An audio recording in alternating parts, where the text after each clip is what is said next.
Bueno, ya estamos nuevamente con ustedes para continuar con esta interesante entrevista sobre el expresidente Luis Echeverría. Síguenos platicando, Alfredo, sobre esto. Pues el gobierno no hacía caso. En ese entonces el gobierno lo que más le molestaba era que saliera la gente a protestar.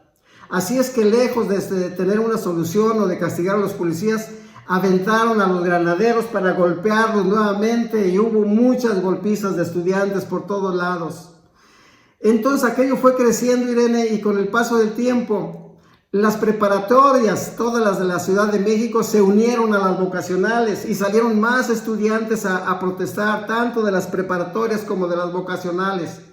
Y luego más tarde salieron los estudiantes de la Universidad Nacional Autónoma de México, de la UNAM, y se unieron juntos con los del Instituto Politécnico Nacional. Ese era un mundo de gente, y también salieron los maestros a protestar por lo que estaban pues reprimiendo con tanto coraje a los estudiantes.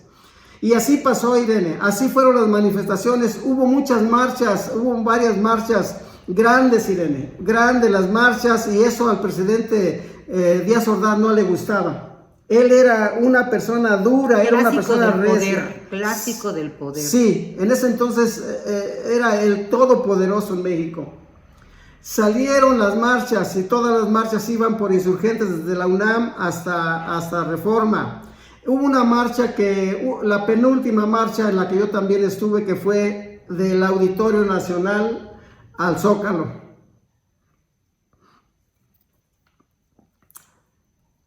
En esa marcha, Irene, había muchos granaderos por todos lados.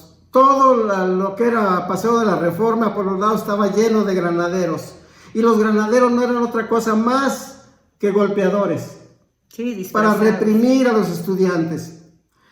Cuando empezamos a caminar del auditorio hacia el Zócalo, Irene, en el camino se empezaron a incrustar gentes del gobierno.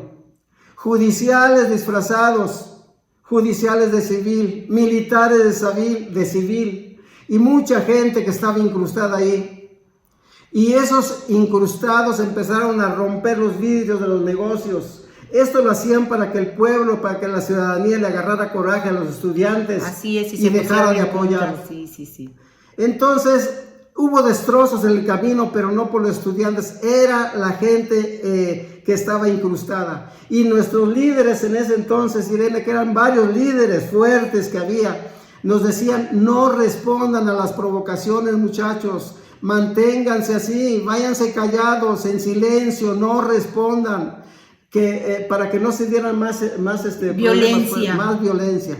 Pero los destrozos de los incrustados, Irene, se daban por los dos lados de Reforma. Ya preparado todo para... Hasta que llegamos al Zócalo. Sí. Llegamos al Zócalo en un ambiente muy tenso, Irene, muy difícil, muy fuerte.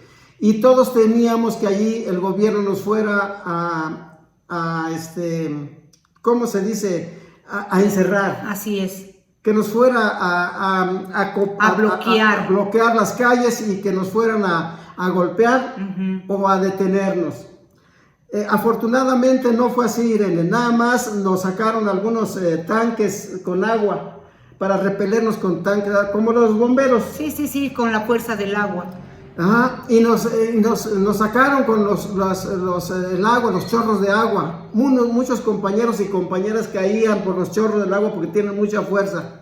Entonces unos compañeros corrieron para allá, para la Merced, para lo que es la Circunvalación, otros corrieron para la 20 de noviembre, otros para acá, para el lado de Tepito, otros corrimos para acá, para la Alameda Central, porque yo vivía por acá, por la Alameda Central, cerca de la Alameda Central. Y así nos fuimos, pero nuestros líderes nos habían dicho que íbamos a realizar al siguiente día una manifestación. No me acuerdo si era el siguiente día o 2 días después. Otra manifestación, pero que ya no íbamos a ir al Zócalo porque ahí nos iban a embotellar, los iban a bloquear. Nos iban a poner una encrucijada ahí. Entonces nos dijeron que ahora íbamos a hacer esa marcha, esa reunión muy grande ya, Irene, porque ya estaban acudiendo ya todas también, las escuelas. Ya estaban acudiendo escuelas del interior de la República, de Guadalajara, de Veracruz, de Nuevo León, ¿verdad? La de Chapingo, ya se habían unido todas las universidades, los maestros ya estaban ahí. Entonces nos dijeron que íbamos a tener un meeting grande, muy grande, en la Plaza de las Tres Culturas. Ahí en Tlatelolco. En Tlatelolco. Ese día, Irene, te voy a platicar qué fue lo que pasó, por qué yo me escapé o por qué yo no fui acribillado por los militares y los judiciales. Ese día mi maestra de la secundaria, que ya estaba muy grande, por cierto, ya estaba viejita, pasó a los salones, a todos los salones de la escuela y nos avisó, nos dijo: muchachos, por favor, les pido de la manera más atenta que no vayan a Tlatelolco, no vayan a la Plaza de las Tres Culturas, porque me acaban de informar de la Secretaría de Educación Pública y de Gobernación que se va a poner la cosa muy difícil, que va a estar muy peligroso. Les pido, muchachos, que se vayan a sus casas. Nos dejó salir a las 5 de la tarde de la escuela, Irene. Lógicamente, Irene, cuando estás en la secundaria... Sí, eres imprudente, eres... como todo joven. No la crees y muchas veces simplemente para echar relajo. Porque a final de cuentas, te quiero decir, nosotros no sabíamos ni qué se estaba pidiendo. Sí, ya en ese momento. exactamente. Ya no sabíamos qué estaban pidiendo. Ya no sabíamos porque se manejaban también muchas cosas que estaban metidas las manos de gobiernos extranjeros. Wow. Entonces ya no sabíamos lo que estaba pidiendo. Sí, se manejó mucho, Alfredo, y sácame de la duda.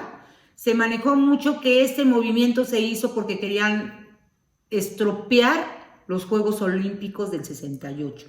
Sí, efectivamente, Irene, los Juegos Olímpicos ya estaban muy cerca, fueron el 12 de octubre. Así es. Entonces, ya había prensa internacional y había una presión fuertísima también.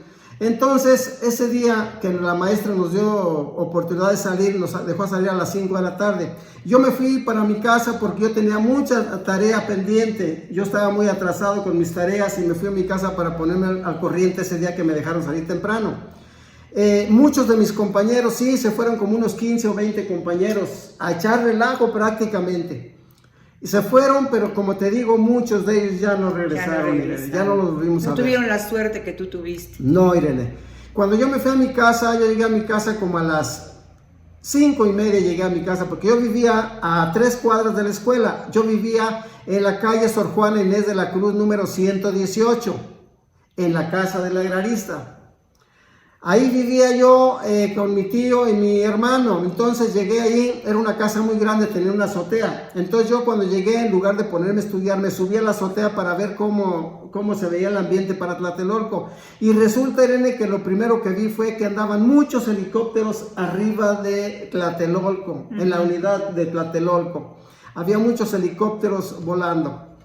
Y yo me quedé ahí viendo por un buen rato y luego de momento vi que esos helicópteros lanzaron unas luces. Horribles, Alfredo. Y fue la señal para empezar a atacar a los estudiantes. Sí, posteriormente supe eso, Irene. Sí. Pues... Supe que desde arriba estaban dando la orden de tirarle a los estudiantes. Y no creas que eran ametralletas, Irene, contra toda la gente, sí, contra todos los muchachos. Parejito. Eran tanques de guerra, Irene. Acabaron a los estudiantes. Cuando yo oía los balazos ahí, las metralletas, Irene, yo estaba temblando arriba. Luego pasaron muchos compañeros, estudiantes, ahí por la calle Sor Juana Inés de la Cruz, por la Sabino, por la Pino. Corrían ahí y yo desde arriba los veía como venían gritando, venían pidiendo justicia y gritaban asesinos, asesinos. Y ahí iban muchos de ellos ya heridos.